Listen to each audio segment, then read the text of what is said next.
সবাইকে, সবাই কেমন আছেন? আশা করছি সবাই খুব ভালো আছেন। আমি কথার মা। তো আজকে কথার ডেইলি রুটিনটা শেয়ার করব। হয়তো প্রত্যেক দিনটা সমান হয় না, বাট খাবার টাইম, স্নানের টাইম আর ঘুমের টাইম মোটামুটি সেমই থাকে। বাকি বাকি যে জিনিসগুলো সেগুলো একটু এদিক ওদিক হয়ে যায়। তো আমি আজকের দিনেরই শুধু রুটিনটা শেয়ার করছি। তো সকালে ঘুম থেকে ওঠার পর ভালো করে মুখটা মুছিয়ে দিয়ে তারপরে এই যে টিপ পরিয়ে রেডি করিয়ে দিই। তো ডেলিও এক টাইমে ওঠে না, কখনো 8:30, 9টা, আবার কখনো 8টা, আবার কখনো 9:30। কোনো টাইমের ফিক্সড নেই, ও যখন মনে হয় তখন ওঠায়, আমি ডাকাডাকি করি না, যখন ইচ্ছা হয় ওর ওঠায়। যাক, উঠে গিয়ে রেডি হয়ে গেছে, এবার ঠাকুমার কাছে দিয়ে দেবো। দিয়ে এই যে সকাল সকাল আমি সবার আগে জামা কাপড়গুলো কেচে নেব, কারণ জামা কাপড়গুলো কাচা হয়ে গেলে মনে হয় যেন অনেকটা কাজ এগিয়ে থাকে। তো জামা কাপড় কাচার পর নিজে ফ্রেশ হয়ে একটু আগে স্কিন কেয়ার একটু করে নিই, ওটা মাস্ট করতেই হবে। স্কিন কেয়ার করার পর আজকে একটু শ্যাম্পু করব, তার আগের জন্য মাথায় একটু তেল লাগিয়ে নিচ্ছি। তেল লাগিয়ে ভালো করে চুলটা বেঁধে নেবো, কারণ কি বলুন তো, সারাদিন যদি চুল খোলা থাকে না, এত পরিমাণে চুল উঠছে যে পুরো চারিদিকে শুধু চুল আর চুলই পাওয়া যায়। তার জন্য ভালো করে চুলটাকে সারাদিনের জন্য বেঁধে দেবো, একবারে স্নান করার সময় খুলবো, তাহলে আর চুল পড়বে না। যাক, বিছানা ঠিছানা পরিষ্কার করে নিয়ে সবার ফার্স্ট কাজ হলো, ও যেগুলো সবসময় খেলে বা মুখে নেয় সেই খেলনাগুলোকে ধুয়ে সবসময় সকালবেলায় আমি রেখে দিই।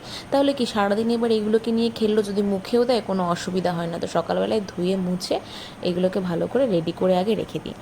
এদিকে রেডি হয়ে গেছে, এবার আমি চলে যাব ওর খাবার। মোটামুটি 10টা বাজে, এখন ওর খাবার রেডি করতে চলে যাব। তা সবার ফার্স্টে করে নিই আমি কি, জলটা গরম করে নিই। আর এই জলটাই ও সারাদিন খাবে, খাবারেও অ্যাড করা হবে, আর সারাদিন খাবে ও এই জলটাই। তাই জন্য একবারে সকালবেলায় জল গরম করে ফ্লাক্সে ঢুকে নিই।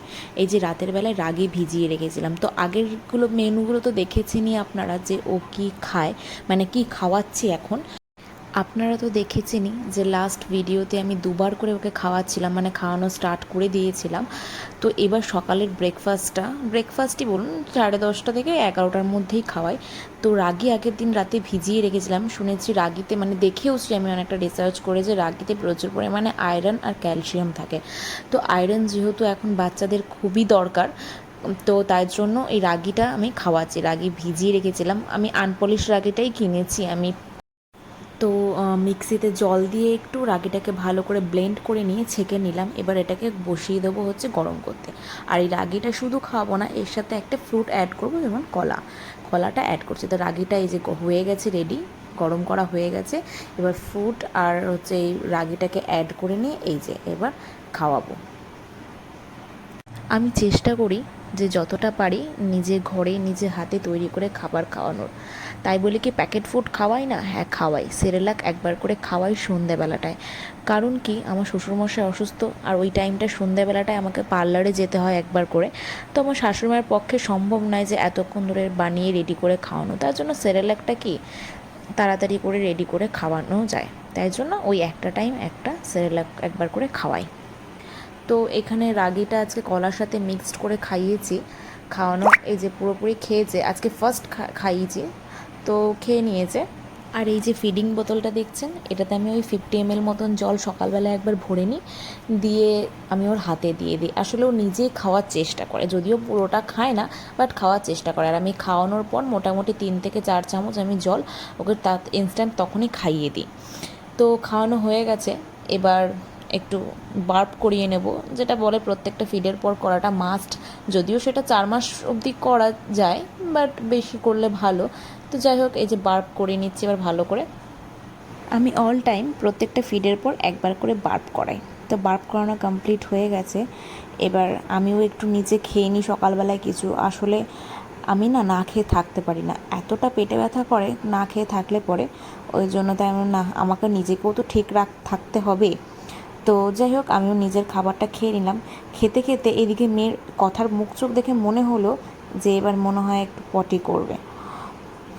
হয় মাঝে মাঝে খাওয়ানোর পর পটি করে, আবার মাঝে মাঝে কখনো খাওয়াতে খাওয়াতে ওর পটি পায়। যাই হোক, এই যে পটি, এই যে কী যে ভাবে মাঝে মাঝে তাকিয়ে বড় মানুষদের মতন, কে জানে।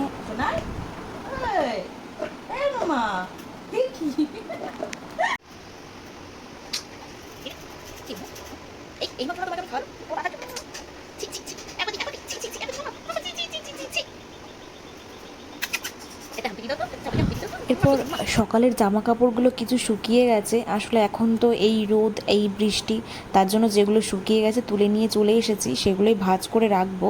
তার জন্য ওকে কি করেছি, এই পুরো বালিশ দিয়ে ঘিরে দিয়েছি, যে তুই ঘিরে দিয়েছি খেলুক। এই যে দেখুন এতগুলো খেলনা রয়েছে, তার মধ্যে ওর এসির রিমোটটাই চাই। এসি রিমোটটা আমি দিকে সরিয়ে দিলাম, অথচ খুলে এই দিকেই চাই ওর। তো এরকম করে ওকে আটকে দিয়েছি, এবার ও খেলা করুক, আমি সাইডে বসে জামা কাপড়গুলো ভালো করে গুছিয়ে নিই। এরপর আমি না ভাবছি কথাকে ঘি খাওয়াবো। তো আপনারা প্লিজ আমাকে একটু কমেন্টে জানাবেন তো যে বাচ্চাদের কবে থেকে ঘি খাওয়ানো যায়। এই যে ও খেলছিল, খেলতে খেলতে ওর বুকাই চলে এসেছে। বুকাই মানে হচ্ছে এটা ওর কাকাই, ওর নাম বুকু, তাই ওকে বলি বুকাই। চলে এসছে, এবার ওর সাথে দুষ্টুমি করবে, আমি আমার কাজ করি, ও ওর সাথে দুষ্টুমি করুক, খেলুক ততক্ষণ।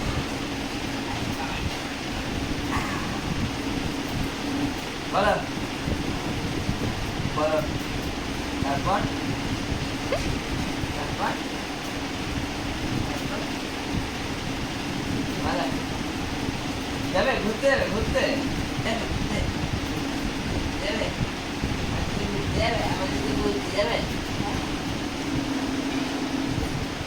বুঝতে পেরেছি। ক্লাস শুনে কেন সারা সপ্তাহ?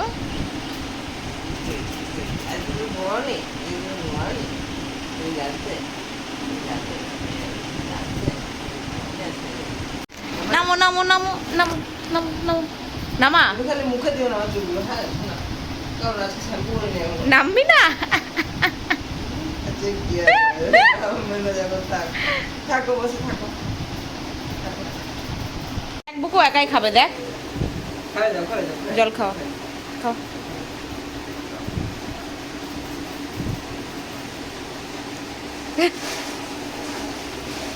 Very good. তাহলে এটা আমি নিজে করতে শিখে গেছি এখন। এবারও চলে যাবে, আর ওর স্নানের সময়ও হয়ে গেছে। তো এবার ভালো করে তেল মালিশ করে স্নানটা সেরে নিই।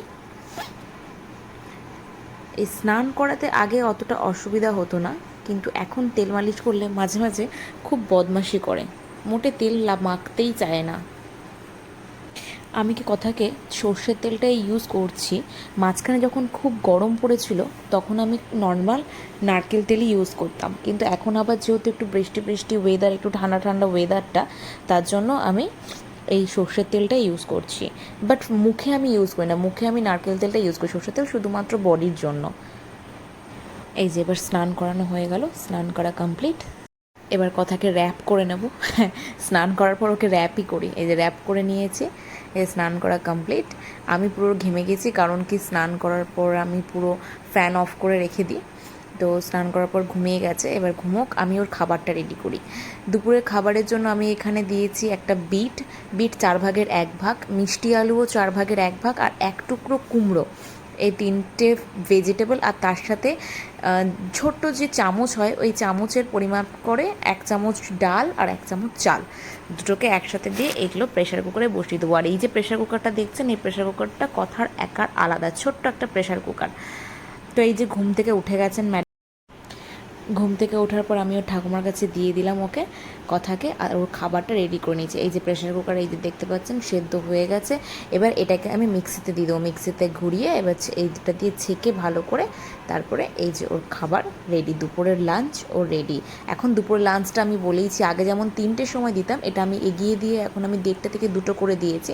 এবার ওকে খাওয়ানো। এই যে The wheels on the bus go round and round all through the town. The wiper on the bus goes swish, swish, swish, swish, swish, swish, swish, swish, swish. The wiper on the bus goes swish, swish, swish, all through the town. The signal on the bus go blink, blink, blink, blink, blink, blink, blink, blink, blink. The signal on the bus go blink, blink, blink. মাঝে মাঝে আমি ভাবি যে ও যখন পেটে ছিল তখন ভাবতাম বসে বসে যে কিভাবে কি করব, আদৌ কি আমি পারবো। যেহেতু ফার্স্ট টাইম, একটা নার্ভাসনেস তো ফার্স্ট থেকেই ছিল যে পারবো কি না। তারপর দেখছি যে না, সময়ের সাথে সাথে আস্তে আস্তে হয়ে যাচ্ছে, শিখছি নতুন নতুন অনেক জিনিস, চেষ্টা করছি শেখার। আর মাঝে মাঝে হাসিও পায় যে ওকে খাওয়াতে গেলে বা ওর সাথে খেলা করার জন্য নিজেদেরকেও যে বাচ্চা হয়ে যেতে হয়, মাঝে মাঝে ভাবি শুধু এই পরিবর্তনগুলোকে নিয়ে। তো যাই হোক, খাওয়ানো হয়ে গেছে, এবার আবার ঘুমিয়ে যাবে। এই যে ঘুমিয়ে গেছে। আর এদিকে যে পার্লারে যাব, দেখুন কি জোরে বৃষ্টি নেমে গেছে। এই সকালবেলায় ঠিক ছিল, আকাশ ওয়েদারটা পুরো পরিষ্কার ছিল, এবার বৃষ্টি নেমে গেছে। আর কথাও একবার উঠে গেছে ঘুম থেকে, এবার বাবার সাথে একটু আদর খাচ্ছে। খাক বাবার সাথে আদর। আমি এবার একটু ভাবছি যে ওয়েদারটা একটুখানি বেশ বৃষ্টি বৃষ্টি বেশ ভালো লাগছে, ইচ্ছে করলো যে একটু আলুর পকোড়া বানানোর জন্য। তো এই যে সব রেডি করে নিয়েছি আলুর পকোড়া বানানোর জন্য। তখনই হঠাৎ করে বললো, যেহেতু আমার শ্বশুরমশাই অসুস্থ, প্রথমেই বললাম, তো উনি অক্সিজেন সাপোর্টেই থাকেন ফুল ডে, তো বললো যে অক্সিজেন আনতে যেতে হবে। আর যেহেতু বৃষ্টি পড়ছে সেহেতু ছোটো গাড়ি নিয়ে তো যেতে পারবো না বাইকে, তাই জন্য বড়ো গাড়িটা নিয়েই যাচ্ছি। তো এই যে অক্সিজেন প্ল্যান্টে চলে এসেছি। এই প্ল্যান্টটা হচ্ছে সাগরভাঙার আরআইপি প্লটে। তো এখান থেকে অক্সিজেন নিয়ে নেব, সিলিন্ডারগুলো ফুল করে নেব। ওদের আসলে অক্সিজেন আমাদের যে ফাঁকা সিলিন্ডার সেগুলো দিয়ে দিতে হয়, তার পরিবর্তে ওরা আবার সিলিন্ডার দিয়ে দেয়। বাড়ি চলে এসেছি অক্সিজেন নিয়ে। তো প্রতিদিন যেমন এই সময়টাতে শাশুড়ি মাই খাওয়ানোকে, তা আমি আজকে বললাম তুমিই খাওয়াও। আমি যে আলুর পকোড়াটা বানানোর জন্য রেডি করে রেখেছিলাম, যেটা বানানো হয়নি সেটা বানিয়ে নিই। তো এই অবধি আজকের ভিডিওটা রইল। এটাই হচ্ছে ওর ডেলি রুটিন। এরপর তো সন্ধ্যাবেলায় খাওয়া দাওয়া করে রীতিমতন খেলবে এখন, আর একবার ঘুমোবে, তারপরে আবার উঠে ব্রেস্ট ফিড করাবো, করিয়ে নিয়ে রাতে ঘুম। তো যাই হোক, এই অবধি আজকের ভিডিওটা। যদি ভিডিওটা ভালো লেগে থাকে তাহলে অবশ্যই লাইক করবেন আর কমেন্ট করবেন, এবং ভালো লাগলে ভিডিওটি শেয়ার করে দেবেন। আপনারা সবাই ভালো থাকবেন এবং আমার কথাকেও অনেক আশীর্বাদ করবেন। ধন্যবাদ।